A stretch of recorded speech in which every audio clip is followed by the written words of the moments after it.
নমস্কার, সবাইকে স্বাগত জানাই টিআর যোদ্ধা ইউটিউব চ্যানেলে। আজকে আমরা ডিসকাশন করতে যাব হচ্ছে জেআরবিটি এক্সামের পলিটি যে আমরা সিরিজ শুরু করেছি। তোমরা জানো সবচেয়ে এই ক্লাসগুলো গ্রুপ সি এর জন্য ইম্পর্টেন্ট। তো যে পলিটি সিরিজ আমরা স্টার্ট করতে চলেছি, এই যে পলিটি সিরিজ যে কোনো এক্সামের জন্য ত্রিপুরার যে কোনো এক্সামের জন্য এটা অ্যাপ্লিকেবল হবে। তুমি যে কোনো এক্সামের জন্য এটা প্রিপেয়ার করতে পারো এগুলোতে। পলিটি সিরিজের আজকে আমরা ক্লাস করবো হচ্ছে fundamental duties and fundamental duties মৌলিক কর্তব্য, আর হচ্ছে আরেকটা চ্যাপ্টার হচ্ছে প্রেসিডেন্ট হচ্ছে রাষ্ট্রপতি নিয়ে। দেখো, ফান্ডামেন্টাল ডিউটিস থেকে তোমাদের আর্টিকেল কোনো কিছুই শিখতে হবে না, এক্সামে তোমাদের আসবে না। মনে রাখতে হবে যে এখানে কতগুলো আর্টিকেল রয়েছে, কত নাম্বার, কত পার্ট, কে দিয়েছেন, কত সালে, এগুলো মনে রাখতে হবে। প্রেসিডেন্ট থেকে আমি ইম্পর্টেন্ট যে আর্টিকেলগুলো হবে এগুলো আমি করিয়ে দেবো, বাস এগুলো করলে তোমাদের হয়ে যাবে। এক্সামে এই আর্টিকেলগুলোই আসতে পারে, ঠিক আছে? তো এখন আমরা প্রথমে তোমাদের বলে দিচ্ছি, যারা যারা জেআরবিটি এক্সামের প্রিপারেশন নিচ্ছ, জেআরবি 2 এক্সামে তোমরা যদি আমার সুপার ব্যাচে অ্যাড হতে চাও, সুপার 100 ব্যাচে অ্যাড হতে চাও, তোমরা তাহলে যোগাযোগ করতে পারো 9216165730 এই নাম্বারে। মাত্র 400 রুপিসে আমরা কমপ্লিট জেআরবিটি প্রিপারেশন করবো। 400 অনলি 400 রুপিসে। এর থেকে 1 টাকাও আমি বেশি নেবো না, কমও নেবো না, ঠিক আছে? এ হচ্ছে আমাদের যে ব্যাচ, ওটার সম্বন্ধে। তো সানডেতে আমি বলে দিয়েছি, তোমরা জানো সানডেতে আমরা ত্রিপুরার কমপ্লিট জিকের 85 মার্কসের একটা টেস্ট নিতে চলছি, ফায়ার সার্ভিসের ব্যাচ প্লাস জেআরবিটি 2 এর ব্যাচে। আমি এখানে অ্যাটলিস্ট 700-র মতো কোশ্চেন দিয়েছিলাম ত্রিপুরার জিকের উপরে ডিপেন্ড করে। তো এগুলো থেকে আমি টেস্ট নেব, ঠিক আছে? তো এখন আমরা শুরু করতে যাচ্ছি, যেটা হচ্ছে ফান্ডামেন্টাল ডিউটিস, মৌলিক কর্তব্য, আর হচ্ছে রাষ্ট্রপতি নিয়ে। প্রথমে আমি পিপিটিতে প্রেসিডেন্ট নিয়ে এসেছিলাম, তাই আমি চেঞ্জ করে ওটাকে আমি করে দিচ্ছি হচ্ছে প্রথমে যে চ্যাপ্টারটা, সেটা হচ্ছে ফান্ডামেন্টাল ডিউটিস, মৌলিক কর্তব্য। প্রথম কথা হচ্ছে মৌলিক কর্তব্য যে আর্টিকেলটা আছে, সেটা তোমরা জানো ফান্ডামেন্টাল যখন কনস্টিটিউশন বানানো হয়েছিল তখন এটা ছিল না মৌলিক কর্তব্য। তো কি ছিল তোমরা জানো, 3তে তোমাদের কি ছিল? 3তে ছিল ফান্ডামেন্টাল ডিউটিস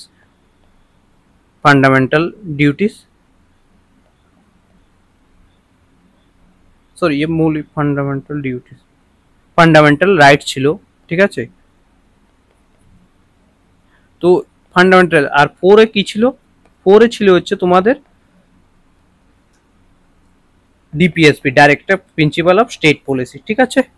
এখন কি হলো, 1976-এ যখন তৎকালীন প্রাইম মিনিস্টার ছিলেন ইন্দিরা গান্ধী কি করলেন, একটা কমিটি বানিয়েছে ফান্ডামেন্টাল ডিউটিস জন্য। ফান্ডামেন্টাল ডিউটিসের জন্য এই যে কমিটিটা বানানো হয়েছে, এই কমিটিটা যে নেতৃত্ব করেছিলেন তিনি হচ্ছেন সর্দার শরণ সিং কমিটি। এটা আসতে পারে এক্সামে যে ফান্ডামেন্টাল ডিউটি কোন কমিটির রিকমেন্ডেশনে এসেছিল। তখন কি হলো, এই কমিটি প্রথমে 8টি ফান্ডামেন্টাল ডিউটিসের কথা বলে, কিন্তু লাস্ট যখন অ্যাড হয় তখন 11টি ফান্ডামেন্টাল 51 এ, আর্টিকেল নাম্বার 51 এ তে। তোমরা জানো 51 অবধি তোমাদের ডিপিএসপি আছে, 50 এটার জন্য খালি পেজ আমি 51 অবধি ডিপিএসপি আছে, ঠিক আছে? দেন এবার কি হলো, 52 থেকে প্রেসিডেন্ট শুরু হয়ে যায় আর্টিকেল, ঠিক আছে? তো এখন কি করলো, 51 এ তে 51A2 51A2 51K অবধি 11টা আর্টিকেল অ্যাড হয়েছে ফান্ডামেন্টাল ডিউটিস, ঠিক আছে? ওই সময় প্রাইম মিনিস্টার কে ছিলেন? প্রাইম মিনিস্টার ছিল হচ্ছে ইন্দিরা গান্ধী। আর কোন কমিটির? ওটা সর্দার সিং কমিটির রিকমেন্ডেশনে এটা নিয়ে আসা হয়েছিল। প্রথম হচ্ছে 51 ক, মানে আর্টিকেল 51 এ তে ছিল এটা। কত নাম্বার সংশোধন? 1976। এটা হচ্ছে 42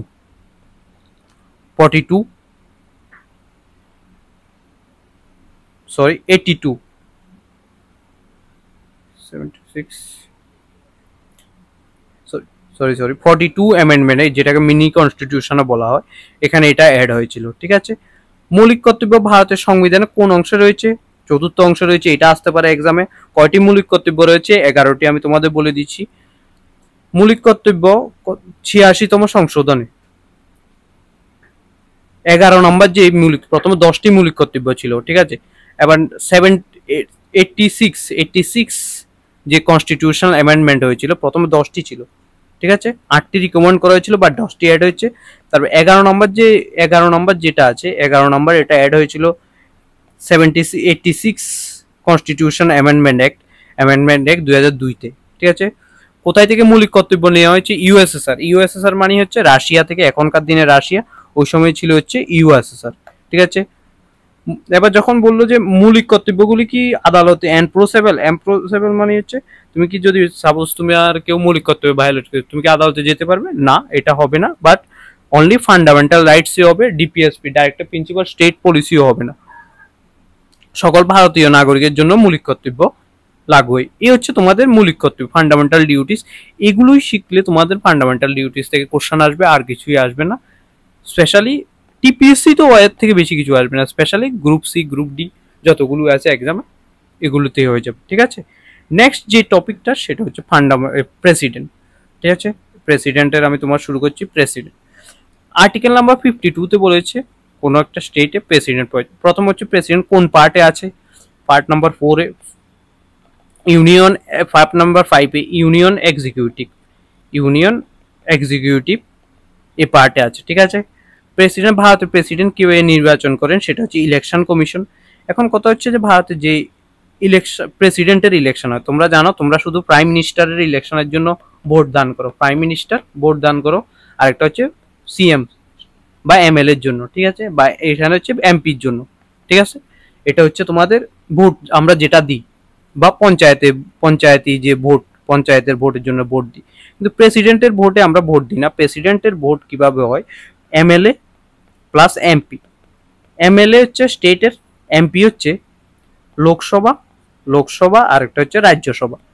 ঠিক আছে, লোকসভাতে এমপি যতজন আছে তত, রাজ্যসভাতে কি হয় তোমরা জানো, রাজ্যসভাতে 12 জন nominated MP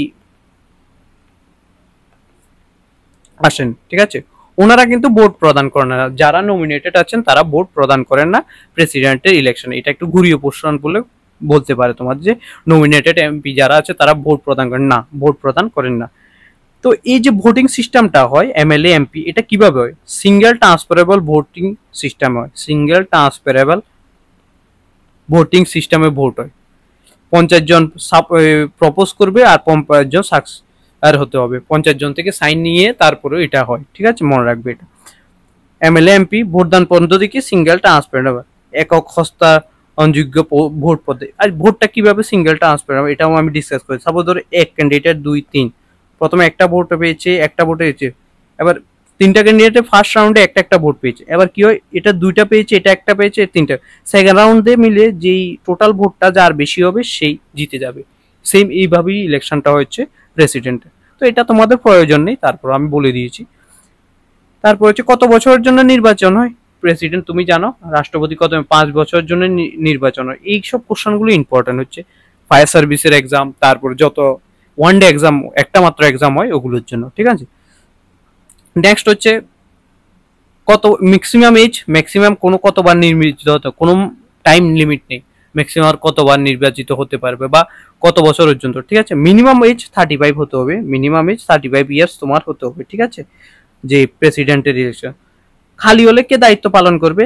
vice president next ক্লাসে আসবে। ভাইস প্রেসিডেন্ট হচ্ছে উপরাষ্ট্রপতি। যদি উপরাষ্ট্রপতি না থাকে তারপর সুপ্রিম কোর্টের যে জাজ আছে উনি, সুপ্রিম কোর্টের প্রধান বিচারপতি, ঠিক আছে, চিফ জাস্টিস। আর যদি চিফ জাস্টিস না থাকে তাহলে সিনিয়র মোস্ট জাস্ট, সবচেয়ে উপরে সিনিয়র মোস্ট যে জাস্ট হবেন তিনি জাস্টিস থাকবেন, উনি ওটা করবেন। ঠিক আছে, যে রাষ্ট্রপতির ভূমিকা পালন করবে। রাষ্ট্রপতি অপসারণ পদ্ধতি কি? সাপোজ রাষ্ট্রপতি তোমার কনস্টিটিউশন ভায়োলেশন করেছে, একমাত্র কনস্টিটিউশন ভায়োলেশনের কারণেই রাষ্ট্রপতিকে তুমি ইমপিচমেন্ট করাতে পারবে। ইমপিচমেন্ট মানে পদত্যাগ। তো এই যে ইমপিচমেন্ট এখন অব্দি আমাদের ভারতে কোনো রাষ্ট্রপতি এখনো ইমপিচমেন্ট হয়নি। ঠিক আছে, এই হচ্ছে তোমাদের যে first slide plus side. Next যেটা সেটা হচ্ছে মহামহিম উপাধিটা কাকে দেওয়া হয়? রাষ্ট্রপতিকে। প্রেসিডেন্টকে মহামহিম বলা হয়, মহামহিম রাষ্ট্রপতি। অনেকে দেখেছো, অনেক যে এমপি এমএলএ আছে, এমপি আছে স্পেশালি, ওনারা অনেকের সময় যে ভাষণ দেন তখন ওনারা বলে মহামহিম রাষ্ট্রপতি। ঠিক আছে, রাষ্ট্রপতি কোন কক্ষে সদস্য? তিনি সদস্যের অংশ কিন্তু কোনো কক্ষের সদস্য। রাষ্ট্রপতি আমি তোমার বলছি, এই দেখো লোকসভা আছে এটাকে নিচু কক্ষ বলে, রাজ্যসভাকে উঁচু কক্ষ বলে, ঠিক আছে। তো এটা হচ্ছে উঁচু কক্ষ। দুনো কক্ষই সদস্য অংশ নিতে পারবেন কিন্তু কোনো কক্ষেরই সদস্য নয়, তিনি প্রপার ইলেকশনের মাধ্যমে আসেন, ঠিক আছে। নেক্সট হচ্ছে ক্ষমতাগুলো কি কি, নির্বাহী, আইন প্রণয়ন, সামরিক, বিচারক, জুলে, এগুলো এত কিছু প্রয়োজন নেই। রাষ্ট্রপতি কত রকমের ক্ষমতা রয়েছে? 5 রকমের ক্ষমতা রয়েছে, আমি এগুলো নেক্সট ডিসকাস করব, ঠিক আছে। তো ভি টু আছে তিনটা, রাষ্ট্রপতি 3 টাইপের ভি টু ইউজ করতে পারেন। একটা হচ্ছে অ্যাবসোলিউট ভি টু, একক, স্থগিত, সাসপেন্সিভ, পকেট ভি টু, ঠিক আছে।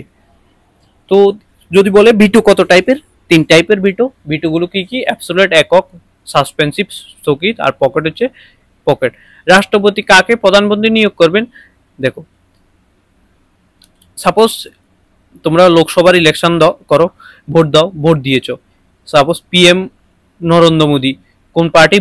বিজেপি পার্টির যে সংখ্যাগরিষ্ঠ দলের যে নেতা হবে, যে সবচেয়ে বেশি ভোট পাবে, তো ওই ভোটিং পার্টির যে লিডার হবে উনি পিএম নির্বাচন হবে, ঠিক আছে। এটা হচ্ছে প্রসেস। রাষ্ট্রপতি সম্মতি দ্বারা বিল আইনে পরিণত হয় না। সাপোজ কোনো একটা বিল, যতগুলো বিল আছে ইন্ডিয়াতে, সাপোজ একটা বিল পাস হয়েছে, ওইটাতে সাইন কার হবে? সাইন হবে হচ্ছে রাষ্ট্রপতি, ঠিক আছে। অনেকে যে সেন্ট্রাল গভর্নমেন্টে জব করে, সেন্ট্রাল গভর্নমেন্টের জব কার নামে হয়? রাষ্ট্রপতির নামে। তোমরা যখন শপথ গ্রহণ করো রাষ্ট্রপতির কথা বলা হয়, ঠিক আছে। এটা রাষ্ট্রপতি কি ভারতের সামরিক প্রধান? দেখো রাষ্ট্র হচ্ছে প্রেসিডেন্ট, তুমি জানো এয়ারফোর্স, তারপর নেভি, তারপর হচ্ছে আর্মি, সবার একটা একটা চিফ রয়েছে, ঠিক আছে। এগুলোকে মেনটেন করার জন্য আবার একজন রয়েছে, সেটা হচ্ছে সিডিএস। তোমাকে বলতে হবে আমাদের ফার্স্ট সিডিএস কে, ফার্স্ট সিডিএস এর নাম কি? বিপিন রাওয়াত। তো এই যে মিলিটারি আছে, ডিফেন্সের যে পোস্টগুলো আছে, ডিফেন্সের মানে মিলিটারি, ডিফেন্সের যে মিলিটারি 3টা এয়ারফোর্স, নেভি, আর্মি আছে, ওগুলোর হেড হচ্ছেন প্রেসিডেন্ট, ঠিক আছে। এটা সবসময় মনে রাখবে তোমরা। নেক্সট যেটা সেটা হচ্ছে, এবার দেখো রাষ্ট্রপতির ক্ষমতার কথা বলা হয়েছে কোন অনুচ্ছেদে? 72। এটা আমি নেক্সট একসাথে ডিসকাস করব। আমি বলেছিলাম 5টা পাওয়ার রয়েছে রাষ্ট্রপতি, কি কি রয়েছে? পার্ডোনিং, ক্ষমা করা, রিমিশন, মকুব করা, বিলম্ব হ্রাস, কমিউটেশন, বিলম্ব মকুব, রেসপাইট, আর বিলম্ব স্থগিত, রিপ্রাই, ঠিক আছে। এগুলো মনে রাখলে হবে, তোমাদের এগুলো ডিটেলসের প্রয়োজন। এখন হচ্ছে যদি বলে ফার্স্ট প্রেসিডেন্ট কে ছিলেন, আমাদের ফার্স্ট প্রেসিডেন্ট ছিলেন হচ্ছে রাজেন্দ্র প্রসাদ, আর ফার্স্ট ফিমেল প্রেসিডেন্ট হচ্ছে আমাদের প্রতিভা দেবী সিং পাটিল, আর এখনের যে ফিমেল প্রেসিডেন্ট তার নাম হচ্ছে Droupadi Murmu, first tribal president উনি, ঠিক আছে। এখন তোমাকে কোশ্চেন করতে পারে ফার্স্ট মুসলিম প্রেসিডেন্টকে? জাকির হোসেন, ঠিক আছে। এটা একটু মনে রাখবা। নেক্সট যেটা সেটা হচ্ছে আর্টিকেল, যে আর্টিকেলগুলো প্রেসিডেন্টের ইম্পর্টেন্ট, ওগুলো আমি তোমাদের দিয়ে দিয়েছি এখানে, এই আর্টিকেলগুলো পড়লে হয়ে যাবে। একটা হচ্ছে আর্টিকেল 52, ভারতে একজন রাষ্ট্রপতি হতে হবে। আর্টিকেল 61, ইমপিচমেন্ট, যদি কনস্টিটিউশন ভায়োলেশন করে, সাপোজ ধরো রাষ্ট্রপতি কনস্টিটিউশন ভায়োলেশন করেছে, তো ওনাকে চেঞ্জ করার জন্য কি করবে? ইমপিচমেন্ট করানো হবে। ইমপিচমেন্টের আগে 14 ডেজ প্রায়র নোটিশ দিতে হবে। এখন অবধি কোনো রাষ্ট্রপতিকে ইমপিচমেন্ট করা হয়নি, মনে রাখবে এটা, ঠিক আছে। নেক্সট হচ্ছে 72 হচ্ছে রাষ্ট্রপতি ক্ষমতা, পার্ডোনিং পাওয়ার। আর্টিকেল 73, রাষ্ট্রপতি সহায়ক মন্ত্রী পরিষদ। আর্টিকেল 73 আর 361 বলেছে ফৌজদারি মামলা চলতে পারে না। রাষ্ট্রপতি, সাপোজ তুমি প্রেসিডেন্ট রয়েছে, তোমার বিরুদ্ধে কোনো মামলা চলবে না, ঠিক আছে। আইপিসি, সিআরপিসি, এগুলো, ঠিক আছে। নেক্সট হচ্ছে 1111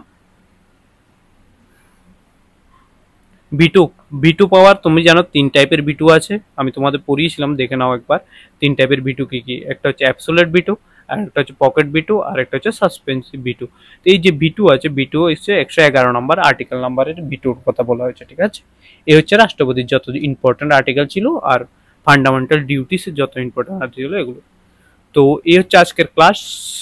তো যারা যারা প্রিপারেশন করছো, আমি তোমাদের আবারও বলছি, প্রিপারেশন করছি এখন থেকে ভালোভাবে পড়াশোনা শুরু করে দাও, স্টাডি ভালোভাবে করে দাও। আমাদের যে সুপার ব্যাচ আছে জেআরবিটির সুপার 100 ব্যাচের ত্রিপুরা জিকে আমরা পুরাই কমপ্লিট। এখন 85 মার্কসের টেস্ট নিচ্ছি। ফায়ার সার্ভিসেরও সেম। এখন ফায়ার সার্ভিসের আমি যতগুলো টেস্ট নেবো সবগুলো 85 মার্কসের হবে। একটা টেস্ট, 1 উইকে একটা টেস্ট নেবো এখন, ঠিক আছে। হয়তো তোমরা ভাবছো যে এক্সাম হবে না, এক্সাম যে কোনো টাইমে হতে পারে, গভর্নমেন্ট এখনো এক্সাম ক্যান্সেল করেননি, আমি আবারও বলছি 100% গভর্নমেন্ট এখনোই এক্সাম ক্যান্সেল করেনি। যদি ক্যান্সেল করতো তাহলে অবশ্যই নোটিশ দিত, আর এতদিন অবধি ঝুলিয়ে রাখতো না এগুলো। ঠিক আছে, তো ধন্যবাদ সবাইকে ভিডিওটা দেখার জন্য। তাহলে আবার দেখা হচ্ছে নেক্সট ভিডিওতে। জয় হিন্দ, জয় ভারত।